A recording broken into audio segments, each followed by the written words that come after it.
Ladies and gentlemen, RosterWatch Nation, welcome back to the epic RosterWatch Podcast, brought to you by RosterWatch.com. My name is Alex Dunlap, and as you can see, we have a young man this week who is a big-time guest, a big fish, a big fish on the pod. I don't know how young I am anymore, but I appreciate that.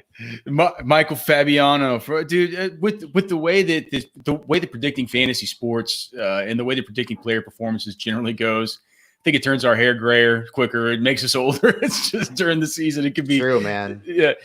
He is Michael Fabiano from NFL Network and NFL.com. You recognize him from, basically being everywhere on TV and on Twitter. You can find his content over there at NFL.com, and also now joining our family at SiriusXM Fantasy Sports Radio. He's on Monday through Friday with great friends, Bob Harris and Mike Dempsey of the Football Diehards. That show is called Fantasy Dirt, Monday through Friday, 8 p.m. Eastern. Michael Fabiano, thank you so much for coming on, brother. My pleasure, man. Hope all is well. Oh, yeah, dude. Everything going well here. Hope the same for you. And we only have you here for just a short period of time, dude. So if you don't mind, I'm going to skip the formalities here and just get into the fantasy football. Give the people what they want. So let's just. I'm sure you were just part of Scott Fishbowl. Mm-hmm. My draft is your draft over? My draft is still in like the 16th round. Yeah, no, we actually got through pretty quick. I guess relatively speaking, but yeah, I'm done. We finished. Was it last week? Probably. Yeah. Okay. Well, so I think I'm officially in the slowest draft in that whole thing. So you've clearly been doing that. You've been doing some early industry drafts for sure, best ball, et cetera. So are there any players right now that at their current ADP that you are looking to avoid, or maybe you think the fantasy industry could be a little bit higher on consensus wise than maybe you are? So Nick Chubb comes to mind, and I love him. I don't want people to get twisted here. I love Nick Chubb. He is a tremendous back. He is playing with another elite running back, though. Like, Kareem Hunt was a top 5 running back in Kansas City before the mess. And last year, if you look at the numbers, 8 games they played together, Nick Chubb only 2 touchdowns. They basically averaged the same number of fantasy points per game, right around 13. And I think Nick Chubb could still rush for 1,300 yards. I don't know that the touchdowns are going to be a friend for the fantasy community. Let's put it that way. I feel like with Kareem Hunt there, the ceiling took a little bit of a hit, and his reception ceiling took a massive hit. He was doing nothing as a pass catcher, basically, when Kareem Hunt was there in those 8 games last season. So Nick Chubb going in the first round is a little bit too rich for my blood. Jonathan Taylor, if you're taking him in the 3rd round, that's a little too rich for my blood. As good as he was in college and as great as I think he'll end up being long-term, Marlon Mack is still there. Frank Reich has never come out and said Jonathan Taylor is going to be our featured back. They have continually said Marlon Mack's still in the mix. Naheem Hines is still in the mix. So I feel like there's going to be a committee there. And Jonathan Taylor busts out in 2021. Odell Beckham Jr. is another guy that, as great as he was in New York, I feel like you can't ignore what was just an awful season in 2019. I get it. He wasn't 100%. But Kevin Stefanski has really not sort of prioritized wide receivers in his offenses, even though it's a small sample size. Stephon Diggs at the best was averaging about 14.5 fantasy points per game under Stefanski there in Minnesota.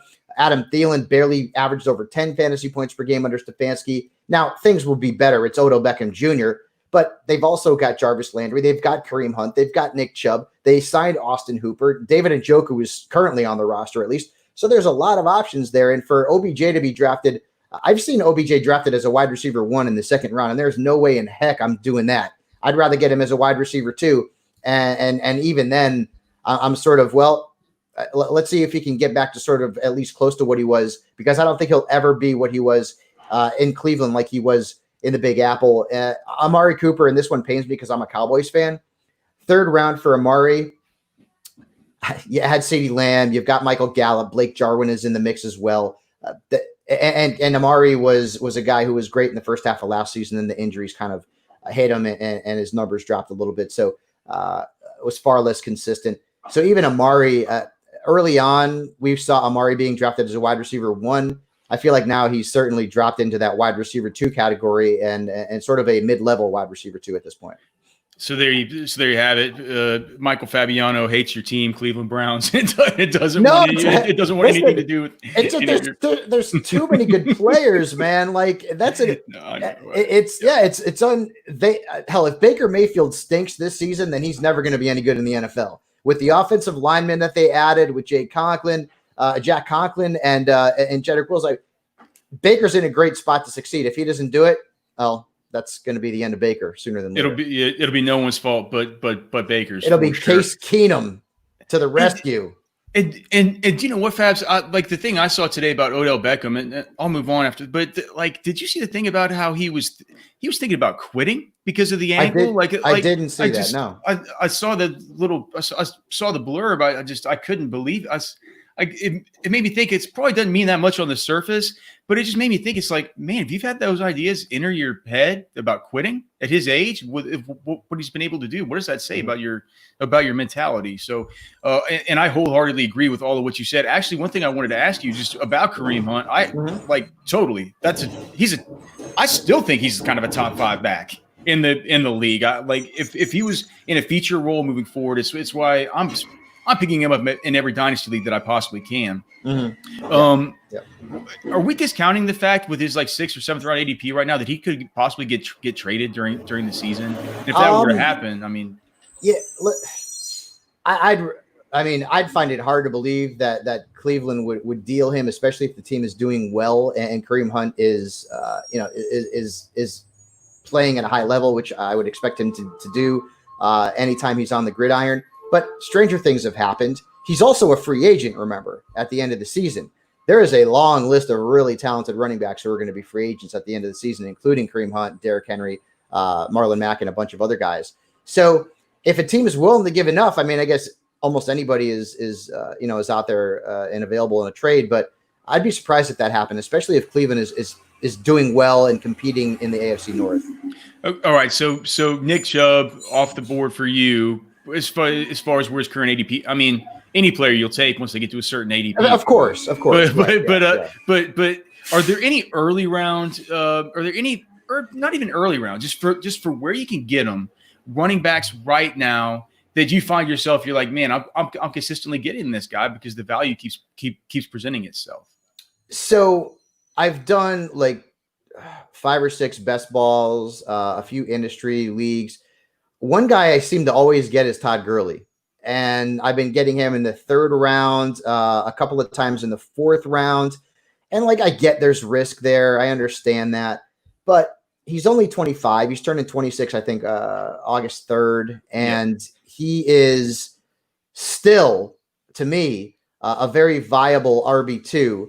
And last year, second half of the season, when the Rams sort of let him go, when they actually let him play a featured role, because the plan the whole time was to sort of, take him along slowly. And then once we get to the second half of the season, sort of unleash him. Yeah. I mean, he had double-digit touchdowns. And you see how well that worked.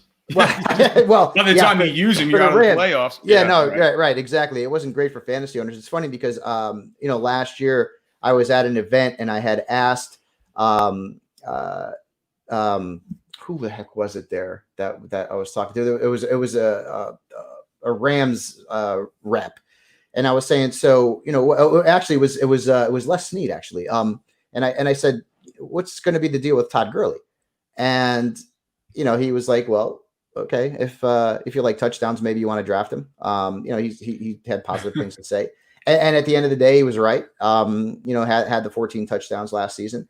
In Atlanta, they've got a really spectacular offense with Julio and Calvin, and they bring in Hayden Hurst. And, of course, Matt Ryan is in the mix clearly, and that offense could be explosive. And so even if Todd Gurley doesn't rush for 1,000 yards, he's a guy who could give you 900, who can give you double-digit touchdowns, who can maybe catch 30 or 40 balls out of the backfield. So as a 3rd-round pick or a 4th-round pick, I mean, I will obviously take that all day long.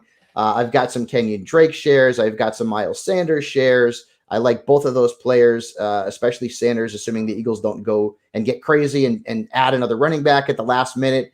And Drake is also a free agent as well, coming into 2021. So he's going to be sort of singing for his supper. And now he's a featured back. And Adam Gase is nowhere to be found to ruin his fantasy value. Well, Fabs, let me just ask you, because I agree about Todd Gurley, and I see some projections. I see some sites having projections on him, projecting like 16 and a half touches per game and stuff like that. Are people really projecting Quadri Allison? I'm trying to think. Brian Hill is still on the roster. Ito. Yep. Like, are they really projecting those guys to cut into carries? And is it just because people are saying, well, I understand he's still young, but the knees aren't young, and they're going to need to monitor him in some way. It doesn't make sense to me why he wouldn't be getting the same workhorse projection as virtually anybody else. If it was me and I'm at the Atlanta Falcons and I sign him to a 1-year deal, I'm giving him all he can take. I'm giving him all he can take, man. Honestly, like why put the kid gloves on him? It's not a long-term investment. And, Atlanta's, they're contenders, right? I mean, you would think that division's going to be pretty tough, of course, but why treat him with kid gloves? And I don't think he wants to be treated with kid gloves. I think there were some issues there with Sean McVay in Los Angeles over the last, in the Super Bowl when they didn't really use him all that much, right? And there was some controversy over there. And, then they bring in Darrell Henderson and everyone's talking about Darrell Henderson and how great he could be. Well, that didn't turn out to be very good.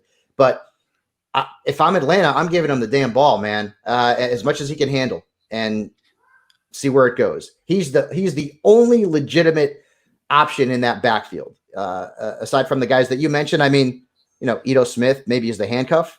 That's about it. There's really no other legitimate options in that backfield. So to me, I think Gurley's going to get all he can handle. I'm not saying he's going to get 25 touches a game, but he'll get all he can handle. I'm not even sure that's a situation I'd want to handcuff. We have no idea what would happen if Gurley went. That might be a mess where you wouldn't even know. That's mostly like in best ball, right? If you're picking at the end of the draft and Ito's out there, and that would be the guy that I would pick. But you're right; it could end up being and would likely be a committee without Gurley. Just a nightmare where you wouldn't want to start any of them. So what about speaking of nightmares? What do you think the Dalvin Cook situation is a nightmare? Because at first, when we were doing these early best ball drafts back in February and March, coming into the draft, it was the big five at the very top.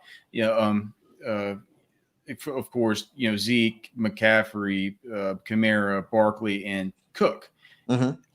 For a while, it feels like Cook might have kind of been out of there because of the contract negotiations and the threat to hold out. But then you watch these Scott Fishbowl drafts happen, and people are acting like that's not even a thing anymore. He's just going in the top 5, top 6. Seems like Kamara is going ahead of him more now as people kind of weigh that risk. Right. Where are you on Dalvin Cook? I mean, are you looking at maybe taking guys like Joe Mixon or I don't know, Kenyon Drake or something like that, possibly ahead of him, given the risk? Or are you just going full forward, believing that Dalvin Cook is going to be good to go to start the season? So I had Tom Pelissero on Fantasy Dirt a couple of weeks ago, and he was talking about Dalvin Cook and how it doesn't really help Dalvin Cook to hold out because in terms of the new CBA and the verbiage in there, he would still sort of be under the Vikings' control regardless. So I don't know what's going to happen. I know that the two sides want to get something done. I have moved Dalvin Cook down, though. I had him pretty solidly at 4 ahead of Kamara. Now I've moved him down to 9. So I've got Drake ahead of him, Sanders, Mixon, Derrick Henry, and Kamara now ahead of him. I've got him 1 spot ahead of Austin Eckler at the position. And, it's almost like sort of a roller coaster with him. Once we hear news that, hey, things are better or things are worse, and he's certainly going to hold out or he's not going to, he'll move up and down. The good thing, I mean, he's one of the most talented running backs in the league. He's still a very young guy. The durability issues are a little bit of a concern. But playing in that offense, man, I mean, Gary Kubiak loves to run the football. And a lot of running backs have had a lot of success, including guys like Terrell Davis and Clinton Portis and hell. I mean, you remember back the days where every Broncos running back seemingly was valuable in fantasy, even if it's Mike Anderson or Reuben Drone, Tatum Bell. I mean, it's right. I mean, there was just a long line of them. So he's in a great position to succeed. There is some risk though, because he is potentially going to hold out. Although again, what I've heard, it doesn't really make sense for him to hold out. And he hasn't been the most durable dude in the world. So if you do draft Dalvin Cook, you almost inevitably want to get Alexander Mattison, and you may have to pay a little bit of a higher price for him because a lot of people out there are looking at him in like 0 RB strategies, which they're still out there, I guess, but I don't know why. Tom Pelissero. I'll have to. Of course, you can listen back to any of Fabs' shows on SiriusXM using the SiriusXM app. Just search for Fantasy Dirt. And I did Pelissero mention at all the fact that it seemed like it was idiotic for Melvin Gordon to hold out too, but he still did. He didn't mention anything about Melvin, but I mean, I guess the situations could be seen as somewhat similar. He held out, ended up coming back, played 12 games, and actually was pretty decent. I mean, like there were games where he disappeared, but at the end of the day, I think he averaged more fantasy points during that time than Austin Eckler. It was very close. The touches were significantly up. Melvin Gordon was averaging, between 15 and 18 touches a game. And so now in Denver, the contract is okay, right? I mean, he didn't break the bank like Christian McCaffrey or Zeke Elliott. So at the end of the day, maybe it wasn't the best idea for Gordon to hold out, but he ended up getting, I guess, what he wanted or as close to what he wanted as possible. He took a little less than what the Chargers would have offering him at the final deal. Right. So ultimately, the holdout, didn't really make a whole lot of sense, and it didn't help him at all. Right. So whenever we talk about these running backs that we're, either really confident in, or in the case of guys like Dalvin, or in the case of guys like Nick Chubb, maybe that we're just a small bit worried about. What about one last running back question? Then I want to just ask you a couple quick wide receiver questions. What about Cam Akers? What can we make of Cam Akers out there for the Rams? You talked about Darrell Henderson. That guy sucked last year. He couldn't get on the football field. Mm-hmm. We know who Malcolm Brown is. I've been watching him since he was a high schooler here in Central Texas.